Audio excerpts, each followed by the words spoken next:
क्या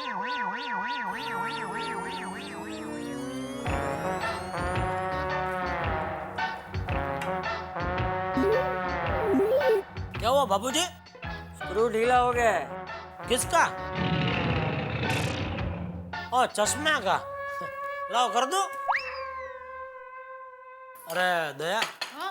टप्पू ने खाना खा लिया? अरे कब का खाना भी खा लिया और सो भी गया। पूरा दिन खेलते खेलते वो इतना थक जाता है ना कि पलंग देखते ही सो जाता है। चूरन दूं? हाँ? हाँ? अरे चूरन चूरन दूं?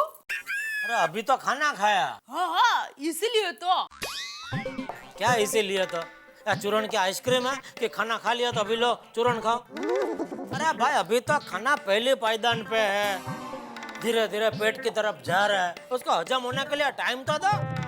अगर वो हजम होने का ना बोले तो चूरन खाया जाता है। अभी से चूरन दो चूरन दो चूरन दो। ए भाई, इसमें बहू को क्यों इतने डांट रहा है? नहीं नहीं, मैं डांट नहीं रहा हूँ बापूजी, मैं खाली इसको बता रहा हूँ कि अगर चूरन चाहिए होगा तो मैं मांग लूंगा। दया, थैंक यू। हाँ? ये चूरन का पूछने के लिए। अरे उसमें थैंक यू क्या, ये तो मेरा फर्ज है। अब मैं आपका ख्याल नहीं रखूंगी। कोई आकर नहीं पूछेगी कि क्या हुआ, क्यों हुआ, कैसे हुआ। हेलो सेठ जी, हाँ नटू काका, बोलो बोलो। मुझे पता चल गया सवेरे बार बार फोन करके मुझे कौन परेशान कर रहा था। हैं फोन? अरे सेठ जी, सवेरे मुझे फोन करके परेशान नहीं कर रहा था दुकान में, हमारे घर में आग लगी है, जल्दी बम्बा भेजो। हाँ हाँ हाँ। अरे किसी के घर में आग नहीं लगी थी सेठ जी, वो तो मुझे परेशान करने के लिए अपनी पिछली गली में वो करियाना की दुकान में कालू भाई काम करते हैं ना, वो मुझे बार बार फोन करके परेशान कर रहे थे।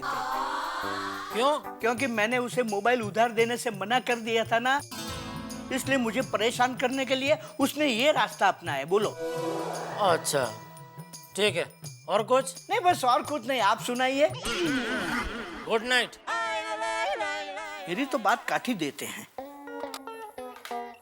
अरे दया, हाँ मैं जरा सोडा पी के आता हूँ। हाँ हाँ तो जाइए, मैंने कब मना किया। अरे मैं पूछ नहीं रहा हूँ, बता रहा हूँ दया, बता रहा हूँ।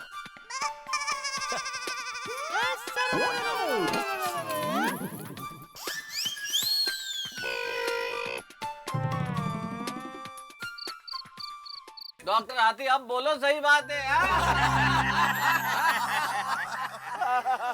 अरे अब्दुल फरार, नया साल शुरू हो गया और पिछले महीने का हिसाब किताब बताया यार। अरे सोडी भाई, आप लोग का पैसा कहाँ भाग कर जाने वाला है? चंगा, हाँ। फिर अगले महीने पैसे ले लें। नहीं, हिसाब किया हुआ है, मैं बताता हूँ। अरे तो फिर बोलना भाई। बता बता। सोडी भाई, आपके 200 रुपए हुए। 200 और पोपट जी आपके 80 रुपए हुए। मेहता साहब आपके 125 रुपए हुए। अब्दुल फरार। हाँ, और हाथी भाई आपके 400 रुपए हुए। 400 रुपए? अरे बराबर चेक कर, ज्यादा होगा। हाँ एक मिनट, अरे हाँ 600 रुपए। Thank you. हाँ वही बोलो, पिछले महीने थोड़ी ज्यादा हो गई थी। अरे भाई जेठालाल का भी बता दो कितना है। जेठा भाई के 200 रुपए। ठीक है, तो ये मेरा 125 और जेठालाल का 200। लो भाई, ये अब्दुल, ये मेरे 100 रुपए रखो। 20 रुपए लिख कर रखना, अगले महीने एडजस्ट कर लेंगे। क्या हो रहा है भाई, क्या पैसे बट रहे हैं? हिसाब कर रहे हैं भाई सोडे का। हाँ भाई, मेरा कितना हुआ भाई?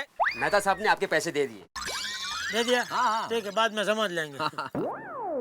अरे भाई मेरा तो मेहता साहब ने दे दिया, भिड़ा का किसने दिया? जेठालाल, मैंने अपना हिसाब पहले ही चुकता कर दिया है, मैंने कोई पैसे बाकी नहीं रखे। भिड़े साहब का हिसाब हमेशा क्लियर रहता है।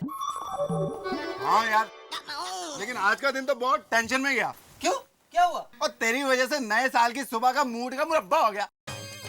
और तू ही पूछता क्या हुआ? अरे पोपटलाल, मेरा तो जी नहीं कर रहा कि मैं आज तेरा चेहरा देखूं। मेरे पनीर पकोड़े, कांदा भजिया सब इसकी वजह से गए। मैं तुझे कभी माफ नहीं कर सकता। ठीक है भाई, ठीक है, हो जाता है, इंसान हूँ। मैंने सॉरी बोला था ना सुबह, अभी भी सॉरी बोलता हूँ बस। अरे क्या सॉरी सॉरी बोलने से क्या होगा भाई? हाँ? अरे भिड़े का कुर्ता पूरा तुम्हारी वजह से जल गया, उसका क्या भाई? और कितना बढ़िया मस्त कुर्ता था यार। हाँ? कलर कितना अच्छा था। तो भिड़े वो कुर्ता पहनता था ना, बहुत बढ़िया लगता है एकदम, क्या बोलता है, हैंडसम। ठीक है भिड़े, मैं तुझे नया कुर्ता दे दूंगा बस। ए नहीं भाई पोपटलाल, उसकी कोई जरूरत नहीं है, तो अपना कोई पुराना कुर्ता मुझे इस्त्री करके दे देगा। हाँ बराबर है। भिड़े, मैं तुझे दुकान से नया कुर्ता खरीद कर बिल के साथ दूंगा। भाई कौन कमबख्त चाहता है कुर्ता बिल के साथ? मैं तो बस इतना ही चाहता हूँ कि तू अपनी गलती मान ले दिल के साथ। शायर साहब, सोडा चढ़ गई। फिर भी पता नहीं वो कौन सा घड़ा था मनहूस सा, पता नहीं वो कौन सा घड़ा था मनहूस सा कि उस वक्त मुझको तुझ पर आ गया गुस्सा। एक मिनट पोपटलाल, ये घड़ा क्या है इसमें? अरे मेहता साहब, वो घड़ी मीटर में बैठ नहीं रहा था ना। फिर भी चलो कोई बात नहीं, तुझे आ गया गुस्सा, मुझे आ गया गुस्सा, तुमने भी किया महसूस, मैंने भी किया महसूस, अभी गुस्सा गुस्सा फिट्टूस। भाई कमाल है अब्दुल, तेरी दुकान पे तो लोग इंस्पायर हो गए और सोडा पीते पीते शायर हो गए। क्या बात है मेहता साहब, क्या बात है? यार वैसे एक बात तो है, मजाक को अलग छोड़ें तो कितनी छोटी सी बात पे लड़ लिए दोनों। असल में आजकल की जिंदगी में आदमी पता नहीं किन छोटी छोटी चीजों पे ऐसा गुस्सा हो जाता है। जी ट्रैफिक पे दो गाड़ियां आपस में टच हो जाए ना, तो फटाफट मारा मारी और टेंशन शुरू। अरे ट्रेन में अगर गलती से एक दूसरे को धक्का लग जाए तो गुस्सा हो गया, झगड़म झगड़ी। बात बात पे गुस्सा होना, चीखना चिल्लाना, ये सारी चीजें इंसान को अंदर से खोखला कर देती हैं। हम मिडिल क्लास लोगों की जिंदगी में इतने तनाव है कि ऐसा लगता है कि ये टेंशन तो लाइफ का हिस्सा ही बन गया है। तो मेहता साहब क्या आदमी जीना छोड़ दे? भाई पोपटलाल, बाकी दुनिया का तो मुझे पता नहीं, लेकिन गोकुल धाम के लोगों को तो जीना छोड़ने की जरूरत नहीं है। मतलब? अरे मतलब कि मेरे पास गुस्से का, स्ट्रेस का और टेंशन, इन सबको कंट्रोल करने का एक रामबाण इलाज है। भाई अगर आपको ये पता करना है कि गुस्सा कैसे कंट्रोल हो, स्ट्रेस खत्म हो जाए और जिंदगी कैसे मस्त रहे, तो कल सुबह ठीक 6:30 बजे सोसाइटी के गार्डन में आप सपरिवार आ जाइए। सुबह 6:30 बजे सोसाइटी के गार्डन में सब परिवार? क्या जलेबी फाफड़ा का नाश्ता वास्ता करवाने वाले हैं क्या? भाई नाश्ता तो मैं नहीं करवाऊंगा, लेकिन ये तय है कि जो भी करवाऊंगा वो आप लोगों को बहुत पसंद आएगा।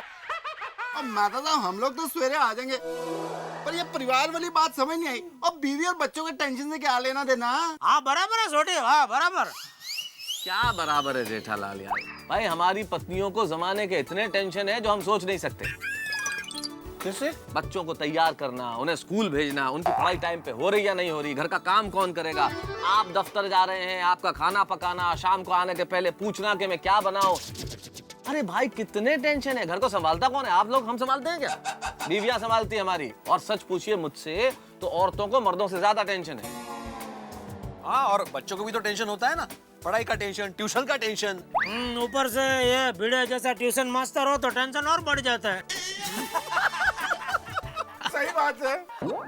यानी कि कुल मिला के टेंशन सबको है, इसीलिए कहता हूँ भैया कि ठीक सुबह 6:30 बजे सोसाइटी का गार्डन आइए और टेंशन दूर भगाइए। मेहता साहब, ठीक 6:30 बजे हम लोग पहुंच जाएंगे।